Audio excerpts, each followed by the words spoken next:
Palhetas. Distribuição Sinapse.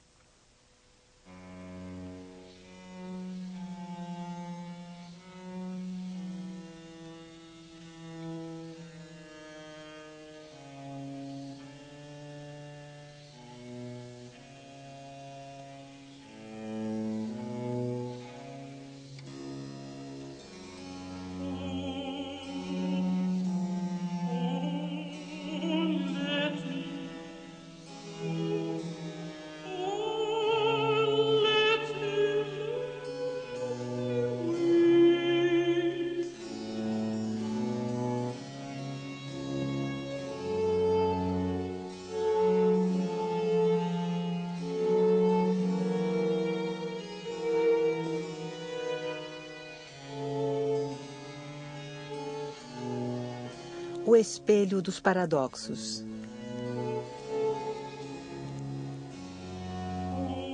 Autorretratos. Rembrandt van Rijn.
(1428). Masaccio pinta cenas da vida de São Pedro para a Capela Brancati, na igreja de Santa Maria do Carmo, em Florença. Ele se coloca entre os ouvintes do Sermão de Pedro. Seu biógrafo, o pintor Giorgio Vasari, relata que o retrato foi executado com a ajuda de um espelho. Meio século mais tarde, em uma epifania, na qual atribuiu aos Reis Magos os traços da família Médicis, Botticelli aparece no canto da cena. Na mesma época, Dürer pinta a si mesmo no centro de O Martírio dos 10.000 Cristãos, ou no canto de A Adoração da Santíssima Trindade.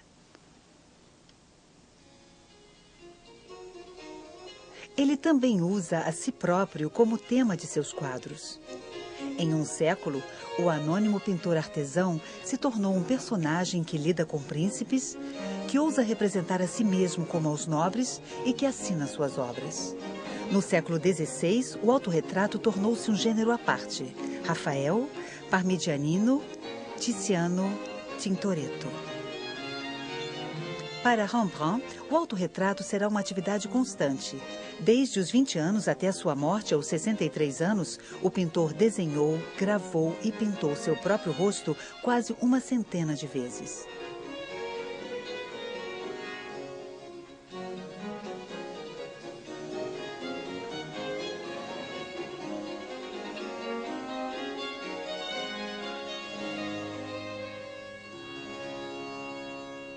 Desde seus primeiros quadros, por volta de 1625-1626, Rembrandt se retratava em cenas religiosas. Em O Apedrejamento de São Estevão, ele representa a si próprio no meio da multidão, ao lado de seu amigo, o pintor Jan Lievens. Ou ainda, pinta uma cena não identificada da história antiga, ou do Velho Testamento. Atrás do cetro do rei, o jovem Rembrandt. Mais tarde, estabelecido em Amsterdã e bastante conhecido, ele pinta a si mesmo com sua jovem esposa, Saskia, em trajes renascentistas. Ele levanta sua taça, rindo, diante de uma mesa posta. Um cliente de uma taverna com uma prostituta sentada no seu colo ilustra a parábola do filho pródigo que dilapida sua fortuna.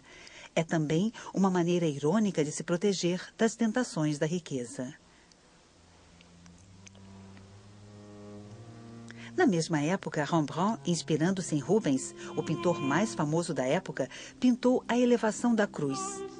Ele se colocou bem no centro, entre aqueles que crucificavam Jesus Cristo.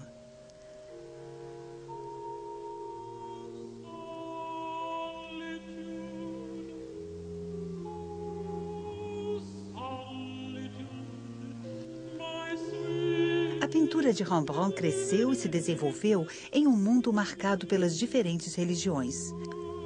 Se o homem podia se passar por uma espécie de livre pensador afastado das igrejas, ele era também impregnado por tradições espirituais.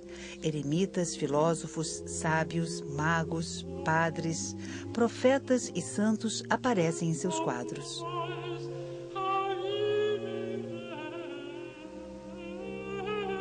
Junto a essas hordas de personagens meditativos, o pintor representava a si mesmo em todo tipo de traje e de pose, mas sob uma luz especial que ele tomou emprestado de Caravaggio e à qual ele dá um novo sentido. Rembrandt usa o claro escuro para sugerir a intensidade emocional, a revelação, a meditação.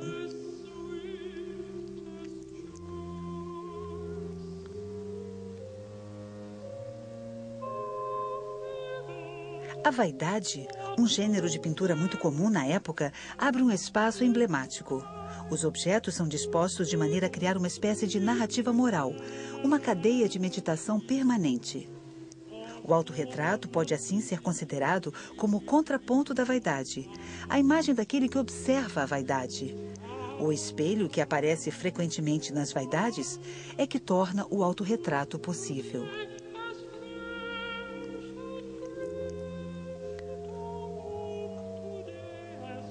Tendo se tornado a partir do século XIV um objeto doméstico comum, o espelho intriga pintores e sábios. Os cientistas descobrem no espelho paradoxos da simetria e do infinito.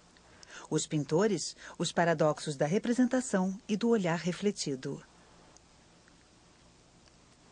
Um pintor austríaco, Johannes Gump, contemporâneo de Rembrandt, revela o dispositivo. O pintor é posicionado ao mesmo tempo no eixo do espelho e no da tela. Para observar seu próprio reflexo, ele deve então virar regularmente a cabeça ou os olhos, e é assim que Gump pinta a si mesmo.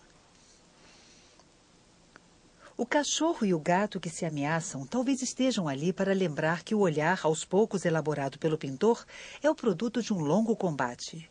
Daí a tensão frequente que percebemos nos autorretratos. A tela se torna, por sua vez, uma espécie de espelho, e o espectador terá a impressão de que os olhos do pintor o estão observando. Será que o espelho tornou os retratos fiéis? Rembrandt foi representado muitas vezes por seus alunos. Por muito tempo, muitas dessas telas lhe foram atribuídas. O rosto visto pelos outros se parece muito com o rosto que mostram seus autorretratos. Mas não é exatamente igual, pois, outro paradoxo, a imagem refletida é invertida.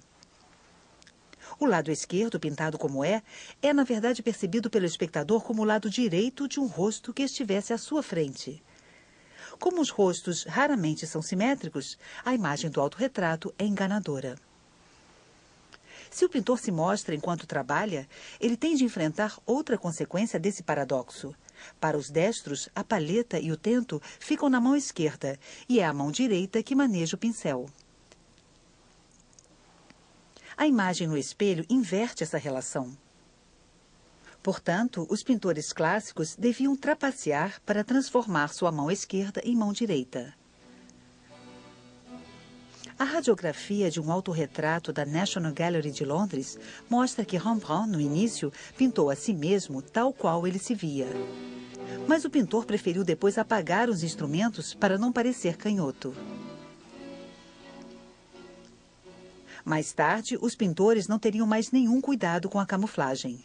David, Manet, Van Gogh ou Cézanne pintavam a si mesmos exatamente como se viam. Sua mão esquerda tornava-se uma mão direita que segurava a palheta. As fotografias provam que Cézanne era, na verdade, destro. Caillebotte, em um autorretrato, mostra a decoração exatamente como ela aparecia refletida num espelho. Parece que ele pinta com a mão esquerda. E o moinho de La Galette, de Renoir, que ele possuía, também aparece invertido.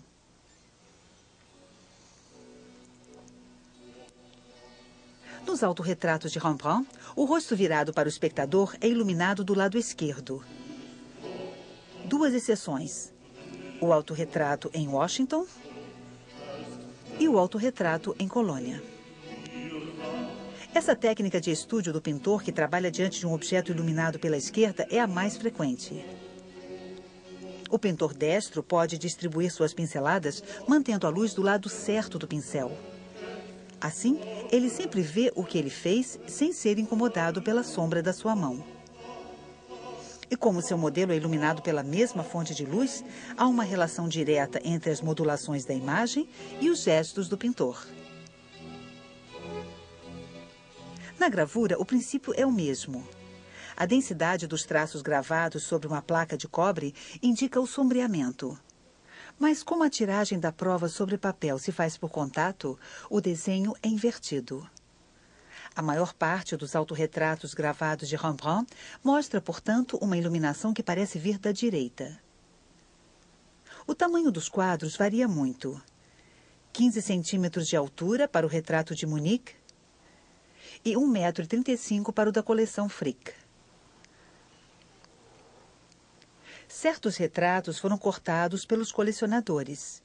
Em 2 dos retratos ovais do Louvre, podemos distinguir farpas na beirada da madeira e as pinceladas são interrompidas bruscamente. O outro retrato, ao contrário, mostra a chanfradura original. O claro-escuro impõe a Rembrandt uma técnica de composição razoavelmente constante. O pintor utilizava uma preparação uniforme de claridade média e de tom avermelhado que muitas vezes ficava aparente em certos pontos. Ele começava por um esboço leve em meia tinta e construía seu quadro distribuindo as tintas escuras em finas camadas e depois as claras em camadas mais espessas. Ele terminava pelas partes mais iluminadas ou pelos reflexos, que, em geral, eram as zonas mais emplastradas. Nos primeiros autorretratos de 1629, as pinceladas eram visíveis. Os cachos da cabeleira eram sugeridos por pequenas curvas traçadas com a ajuda do cabo de um pincel aplicado sobre tinta ainda fresca. A preparação subjacente era assim descoberta e dava um tom avermelhado aos cabelos. Essa rapidez de execução, essa aparente falta de acabamento, deve ter chocado muitos dos seus contemporâneos. Uma grande parte do rosto ficava na sombra, o que contrariava as regras dos retratos em voga na época. O espectador confronta-se com uma imagem contrastada, incompleta, que ele terá de completar com sua imaginação. O autorretrato com o gorro e a corrente de ouro, que está exposto no Louvre, pintado sobre um painel de madeira oval, foi pintado 4 anos mais tarde. A imagem foi composta sobre uma preparação castanho-avermelhada visível nos cabelos. Podemos perceber até mesmo a textura da madeira. Sobre essa preparação, para compor o fundo, uma camada cinza ligeiramente translúcida. O rosto, muito mais compacto, é composto por pequenas pinceladas fechadas. Rosa nas bochechas, amarelo em volta dos olhos e no nariz, cinza na parte inferior do rosto, verde perto das orelhas, carmim e preto para os lábios. As pontas do bigode são gravadas com o cabo do pincel com a tinta ainda fresca. À esquerda, os cabelos são desenhados. Pequenas pinceladas em curva espalham um pigmento preto bastante fluido sobre o fundo avermelhado mais claro. À direita, na sombra, o mesmo preto foi utilizado, mas de maneira mais densa.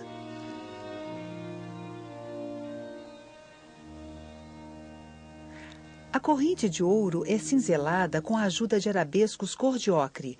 Os brilhos são criados por toques amarelos e os reflexos da luz por tinta branca.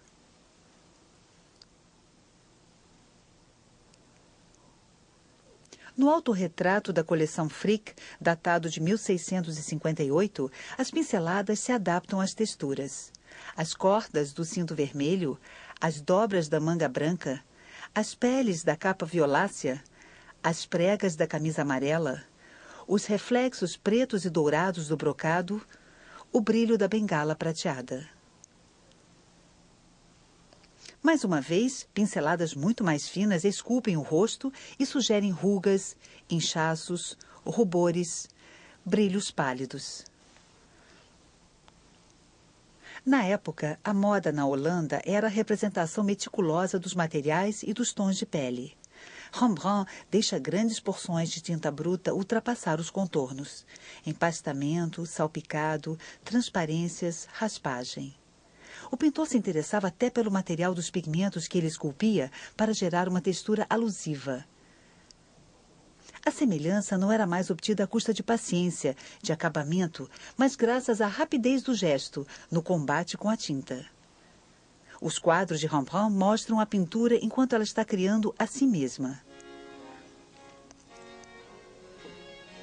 Rembrandt frequentava leilões e comprava lotes de trajes antigos, armas ou chapéus. Nos seus autorretratos, ele usa vários disfarces. Muitos autores consideraram esse aspecto como a marca de uma personalidade extravagante. Porém, acessórios e situações muitas vezes tinham outras explicações. Muitas vezes o pintor se retratou com peças de armadura, colete ou capacete. As peças de armadura poderiam ser uma espécie de chamado patriótico. As províncias holandesas tinham acabado de conquistar sua liberdade contra a Espanha. Minerva, deusa da guerra, muitas vezes simbolizada pela sua armadura e seu capacete, tornou-se protetora dos pintores e substituiu aos poucos São Lucas. A representação das superfícies metálicas com seus brilhos também é, para o pintor, uma maneira de mostrar sua destreza. Enfim, a armadura é o símbolo da precariedade da glória. Muitas vezes, Rembrandt aparece com uma touca ou boina. Derivada do boné acadêmico, a boina é associada aos artistas e à sua vida livre. Ela está presente em uma gravura de Lucas de Leyde, talvez um autorretrato no qual Rembrandt tenha se inspirado. Como metáfora, a boina pode simbolizar a genialidade artística. A corrente de ouro era a recompensa de um soberano para o pintor. Tiziano havia recebido uma de Carlos V, Vasari de Pio V, Rubens de 3 soberanos. Rembrandt se retrata com diversas correntes de ouro, mas é pura ficção, pois ele não estava ligado a nenhum soberano. O metal amarelo com seus reflexos também era um teste de virtuosidade pictórica. E o ouro é uma discreta lembrança da vaidade dos ricos.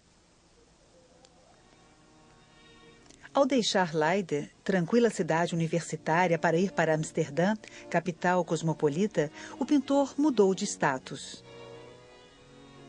Baseando-se no exemplo de Rubens, que se retratou com um altivo chapéu debruado, Rembrandt se retratou como burguês usando um chapéu.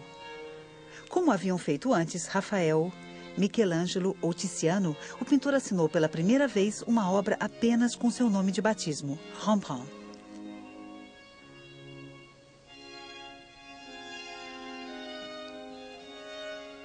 Ele fez um autorretrato usando o chapéu e o costume preto usados pelos seus principais clientes.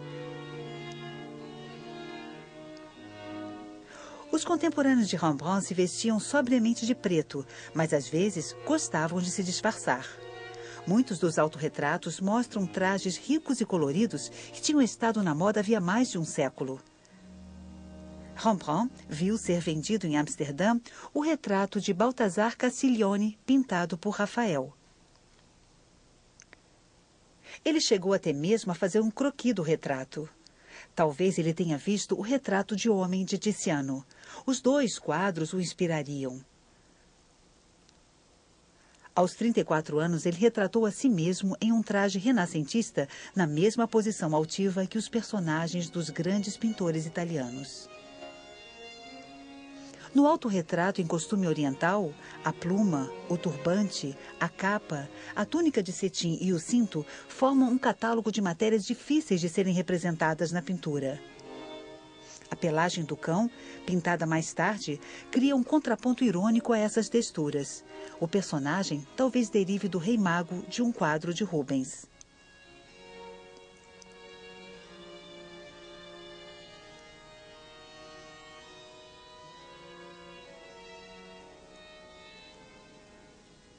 Rembrandt retrata a si mesmo no início da sua carreira em um ateliê de Leyde, diante de um painel de madeira sobre um cavalete.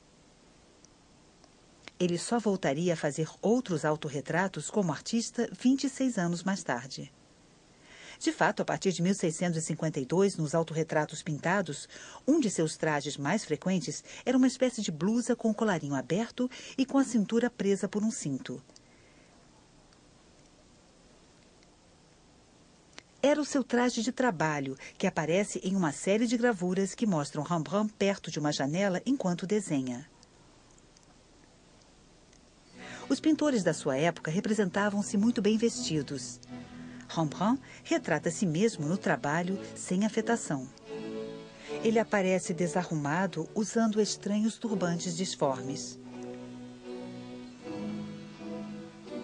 No quadro do Louvre, a paleta e o tento são, com o rosto, os únicos elementos que saem da sombra. No quadro de Kenwood House, aparecem os mesmos instrumentos de trabalho. Os arcos de círculo do fundo foram alvo de várias especulações. Símbolos cabalísticos? Atributos da perfeição divina? Figuração da arte? Ou sinais da virtuosidade do artista capaz de traçar um círculo perfeito à mão? Talvez devamos ver nesses arcos apenas um esboço de um mapa mundi, como vemos tantas vezes na pintura holandesa do século XVII. Uma maneira para o velho pintor de mostrar que tem consciência da sua universalidade, ou talvez outra lembrança da vaidade do mundo. Última máscara, a do velho sábio. Rembrandt representa a si mesmo como São Paulo. O santo pode ser reconhecido pelas escrituras e pela espada que sai do seu casaco. Paulo foi a principal fonte de inspiração dos teólogos da Reforma porque pregou a doutrina da justificação pela graça. Um dos quadros mais enigmáticos é o de Colônia. Rembrandt pinta a si mesmo muito mais velho do que nos outros retratos daqueles anos. E ele aparece sorrindo ironicamente. À esquerda, distinguimos uma silhueta. A tela foi recortada e, em alguns lugares, repintada. A radiografia mostra uma mão direita com um pincel que depois foi apagada. Um quadro pintado 20 anos mais tarde por um aluno de Rembrandt nos permite hoje elucidar a cena.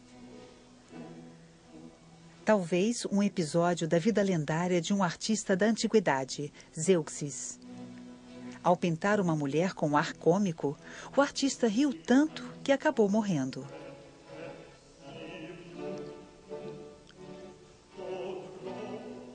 Rembrandt foi algumas vezes acusado de pintar personagens feios em um universo escuro.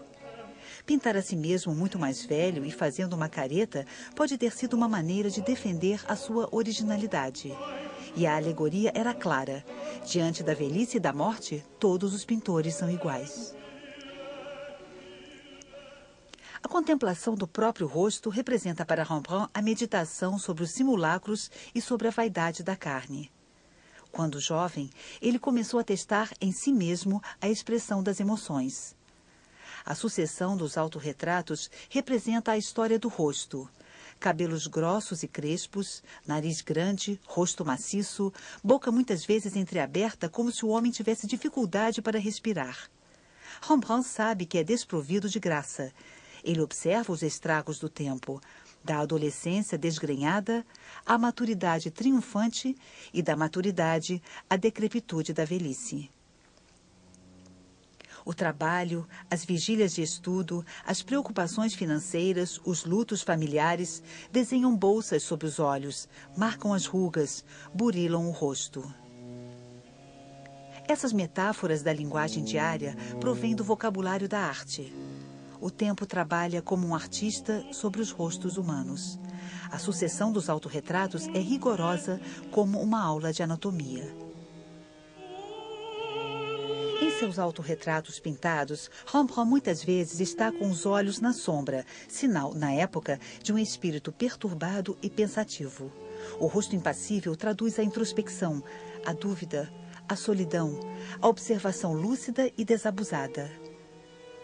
Nessa repetição obstinada, encontra-se uma figura que assombra o fim do Renascimento europeu, a melancolia. A teoria antiga distinguia 4 temperamentos: o sanguíneo, o colérico, o fleumático e o melancólico. O poeta e o pintor costumavam ser tocados pela melancolia, uma das formas da genialidade. Dürer criou uma imagem misteriosa dessa figura alegórica. Durante a vida de Rembrandt, o britânico Robert Burton publicou a sua Anatomia da Melancolia.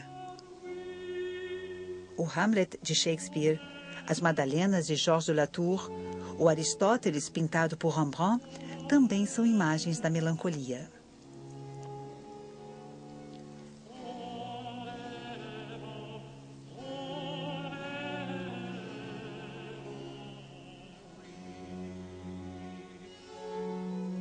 Hoje dispersos em mais de 30 coleções, os preciosos autorretratos de Rembrandt jamais poderão ser reunidos em uma exposição.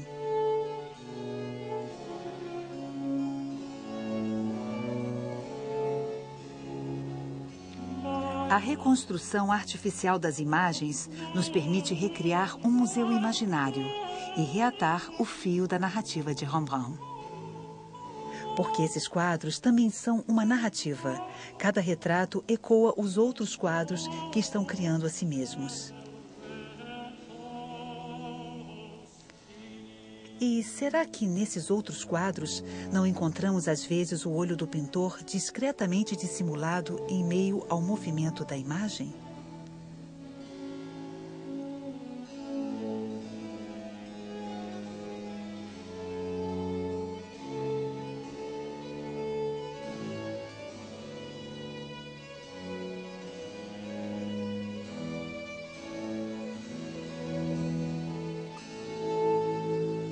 Versão brasileira Audio News.